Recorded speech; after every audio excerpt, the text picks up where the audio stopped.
পিছতে আমাৰ পৰৱৰ্তী কাৰ্যসূচীত সন্মানীয় শ্ৰদ্ধাৰ জোনাই সমষ্টিৰ বিধায়ক ভুৱন পেগু ডাঙৰীয়াই বক্তব্য আগবঢ়াব।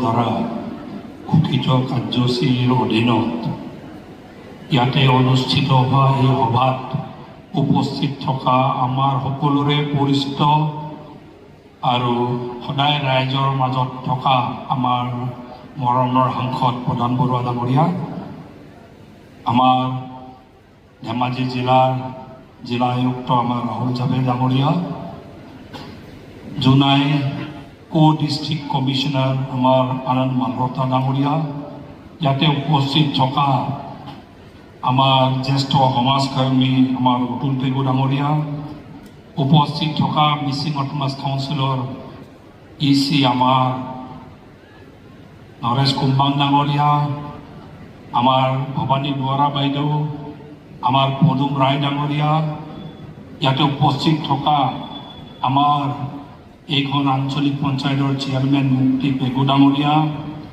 উপস্থিত থকা জিলা পৰিষদৰ সদস্য আমাৰ জয়ন্ত বড়ি ডাঙৰীয়া, চানচুমা বসুমতাৰী ডাঙৰীয়া, মুন্না দলে পাতিৰ বাইদেউ, ইয়াতে উপস্থিত থকা আমাৰ ব্লকৰ ভিডিঅ' বাইদেউ, ইয়াতে উপস্থিত থকা আমাৰ আঞ্চলিক পঞ্চায়তৰ আমাৰ ভাইচ চেয়াৰমেন আমাৰ বিনীতা চাৰু বাইদেউ, আমাৰ শ্ৰদ্ধাৰ নিৰ্বাচিত প্ৰতিনিধি থকা আমাৰ সমাজ কল্যাণ বিভাগ আগতে যি এতিয়া চাইল্ড এণ্ড উমেন ডেভেলপমেণ্ট ডিপাৰ্টমেণ্টৰ আমাৰ বিষয়ববীয়াসকল আৰু গাঁৱৰ পৰা অহা আমাৰ এই অঞ্চলৰ পৰা অহা আমাৰ SHG গোটৰ বিভিন্ন আমাৰ সন্মানীয় সদস্যসকল আৰু ৰাইজ, প্ৰধানমন্ত্ৰী মোদীজীয়ে সদায় ভাৰত ৰাষ্ট্ৰক পৃথিৱীৰ ভিতৰতে এটা অন্যতম ৰাষ্ট্ৰ হিচাপে প্ৰতিষ্ঠা কৰাৰ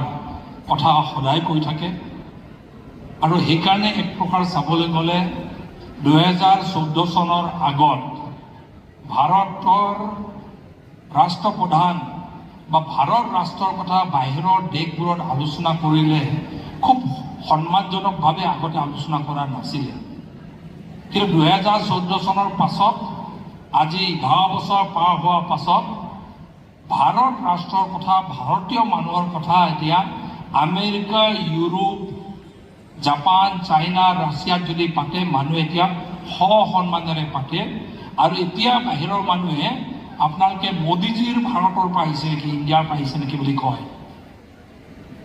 এতিয়া মোদীজীয়ে সপোন চাইছে ভাৰত ৰাষ্ট্ৰক পৃথিৱীৰ অন্যতম ৰাষ্ট্ৰ হিচাপে গঢ়াৰ, কিন্তু ভাৰত ৰাষ্ট্ৰ যদি পৃথিৱীৰ অন্যতম ৰাষ্ট্ৰ হ'ব লাগে, এই ভাৰত ৰাষ্ট্ৰৰ ভিতৰত থকা মানুহখিনি উন্নত হ'ব লাগিব।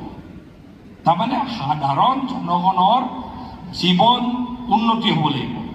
তাৰ কাৰণে এই যোনটো সম্পূৰ্ণতা অভিযান, এই অভিযানটো যেনেকৈ প্ৰত্যেকটো বিষয়ত মোদীজীয়ে কৈ আছে চবতকৈ দুখীয়া মানুহটো ডেভেলপমেণ্টৰ এজেণ্ডাৰ পৰা বাদ পৰিব নালাগে। সেইকাৰণে মোদীজীয়ে আমাক বাৰে বাৰে কৈ আছে দুখীয়া মানুহ, গৰীব মানুহ আৰু এবছৰৰ ভিতৰত PMAY ঘৰ, ভাল ঘৰ নথকা দুখীয়া মানুহ থাকিব নালাগে আৰু চবক দি শেষ কৰিব লাগে। সেইকাৰণে আপোনালোকে চাব গাঁৱে গাঁৱে নতুনকৈ জিঅ'টেক হৈছে। ৰেচন কাৰ্ডৰ ক্ষেত্ৰত আমাক কৈছে একটাও দুখীয়া মানুহ বাদ পৰিব নালাগে, চবেই ৰেচন কাৰ্ড পাব লাগিব। প্ৰত্যেকটো বিষয়ত আমাৰ আশা বাইদেউ হওক, চবেই ছ'চিয়েল ৱেলফেয়াৰ ডিপাৰ্টমেণ্টৰ নেশ্যনেল ৰুৰেল লাইভলিহুড মিছনেই হওক, ষ্টেট ৰুৰেল লাইভলিহুড মিছনেই হওক, এটা গৰ্ভৱতী মহিলাও চৰকাৰে গোটেই কাৰ্যসূচীটো আঁতৰি থাকিব নালাগে। নতুনকৈ জন্ম হোৱা শিশুটো আঁতৰি থাকিব নালাগে। তো এইকাৰণে এটা ৰাষ্ট্ৰ যদি আগুৱাই যাব লাগে, ৰাষ্ট্ৰত থকা ইয়াৰ যিখিনি নাগৰিক আছে, নাগৰিকবোৰ যদি দুৰ্বল হয়, নাগৰিকবোৰৰ যদি স্বাস্থ্য ঠিক নহয়, আমাৰ প্ৰেগনেণ্ট উমেনসকল বাচ্চা হস্পিটেলত জন্ম হৈ যদি সুস্থ নহয়, তেন্তে দেশখন উন্নত দেশ বুলি কেনেকৈ ক'ব? অকল পকা ৰাস্তাই এটা দেশৰ মাপকাঠি নহয়, উন্নতিৰ মাপকাঠি নহয়। সেইকাৰণে এক প্ৰকাৰ চাবলৈ গ'লে এইটোক চেচুৰেশ্যন পইণ্টত লৈ যাব লাগে বুলি এই গোটেই প্ৰক্ৰিয়াটো আৰম্ভ কৰিছে। এইকাৰণে বেমাৰী মানুহৰ দেশ এটা উন্নত দেশ হ'ব নোৱাৰে। সেইকাৰণে ডায়েবেটিছে হওক, প্ৰেছাৰে হওক, স্ক্ৰিনিং হৈ আছে হেল্থ ডিপাৰ্টমেণ্টৰ পৰা। চাইল্ড এণ্ড উমেন হেল্থ ডিপাৰ্টমেণ্টে মই চাইছোঁ যিটো ষ্টল বহাইছে, লাহে লাহে তাৰমানে কি এটা পূৰ্ণাংগ খাদ্য ব্যৱস্থাটো কি, আমাৰ গাঁৱতে যিখিনি খাদ্য আছে তাৰ পৰাই যে সুস্থ ভাল খাদ্য পাব পাৰি তাৰে এটা মেপ বনাইছে, চাৰ্ট বনাইছে। আমাৰ গাঁৱতে গোটেইখিনি পাব পৰা যায়। এইখিনি মিলাই খালে মানুহ সুস্থ হ'ব, আৰু সুস্থ মানুহে সবল হ'ব, দেশৰ ভাল নাগৰিক হ'ব, দেশক আগুৱাই নিয়াৰ দায়িত্ব পালন কৰিব। আৰু এক প্ৰকাৰ চাবলৈ গ'লে মানুহ, বিশেষকৈ ভাৰতৰ ৰাষ্ট্ৰৰ মানুহখিনি 80% মানুহ আমি কৃষিজীৱী ৰাইজ। এতিয়া আমাৰ মাটিত কোনটো খেতি কৰিলে ভাল হ'ব, বা মোৰ মাটিটোত যেনেকৈ মানুহ এজনক কি খালে ভাল হ'ব, আৰু কিবা এটা দুৰ্বল যদি হৈছে কিহৰ কাৰণে দুৰ্বল হৈছে, কি দৰৱ দিব লাগিব, যেনেকৈ আমি পৰীক্ষা কৰোঁ আমাৰ মাটিটো আমি খেতি কৰোঁ, মাটিটো পৰীক্ষা কৰাটো দৰকাৰ। এই মাটিটোত কি খেতি ভাল হ'ব আৰু এই মাটিটোত কি প্ৰব্লেম আছে। এইকাৰণে ছয়েল হেল্থ কাৰ্ড কৃষকসকলৰ উৎপাদন বাঢ়ক, খেতি ভাল হওক, আৰু আমাৰ কৃষকৰ যেতিয়া খেতি ভাল হ'ব আমাৰ গ্ৰাম্য অৰ্থনীতি আগুৱাই যাব। আৰু চবতকৈ ডাঙৰ কথা হ'ল কি, মুখ্যমন্ত্ৰী ডাঙৰীয়াই যিটো অভিযান লৈ আছে, চবতকৈ ডাঙৰ অভিযানটো কি বুলি ক'লে, আমাৰ গাঁৱত থকা মহিলাসকল চবতকৈ কষ্ট কৰি কাম কৰি খোৱা মহিলা।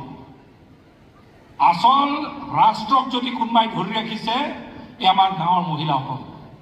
আৰু এই মহিলাসকলক আৰু আগুৱাই যাব পৰাকৈ আপোনালোকৰ বেপাৰ বাণিজ্য, আপোনালোকৰ কৰ্মটো 2 পইচা দি আৰু আগুৱাই নিব পৰাকৈ যিটো এতিয়া মুখ্যমন্ত্ৰী ডাঙৰীয়াই প্ৰত্যেকটো আত্মসহায়ক গোটৰ সদস্যক 10,000 টকা দি, পাছলৈ আকৌ 25,000 টকা দি, পাছলৈ আকৌ বেংক লিংকেজ 50,000 টকা দি যিটো এটা ব্যৱস্থা আৰম্ভ কৰিছে, আপোনালোকে যদি চাই ভাৰতবৰ্ষৰ কোনো ৰাজ্যত নাই।